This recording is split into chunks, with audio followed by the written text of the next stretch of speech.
So this is my Bird 3 scooter. This is the battery housing that attaches to the bottom of the scooter. So what I did to get the controller to fit, instead of taking the bolts out the bottom, I just cut back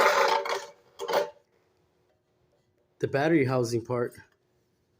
You see here about 4 inches. And it gives me plenty of room for my controller to sit. And then I just use this weather strip across the bottom all the way around to keep any moisture from getting in there. I flip the scooter upside down when I work on it, putting the controller on the scooter itself.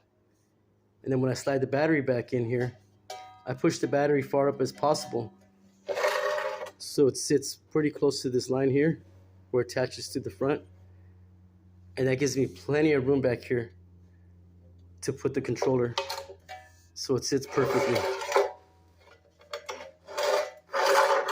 And that's exactly what I did to this one.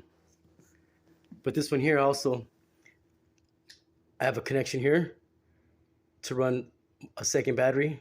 It's wired, I believe it's series or parallel, one of the two, but it's set up so the voltage stays the same, 36 volt. And I put the part right here for the charging port.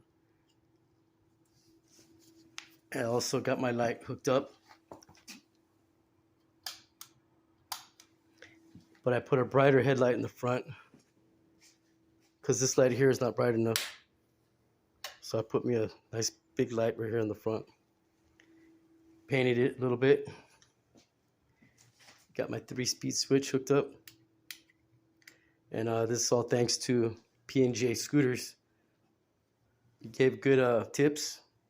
I listened to your direction, and I got me a nice scooter. And I got 2 more. They all work. Thank you.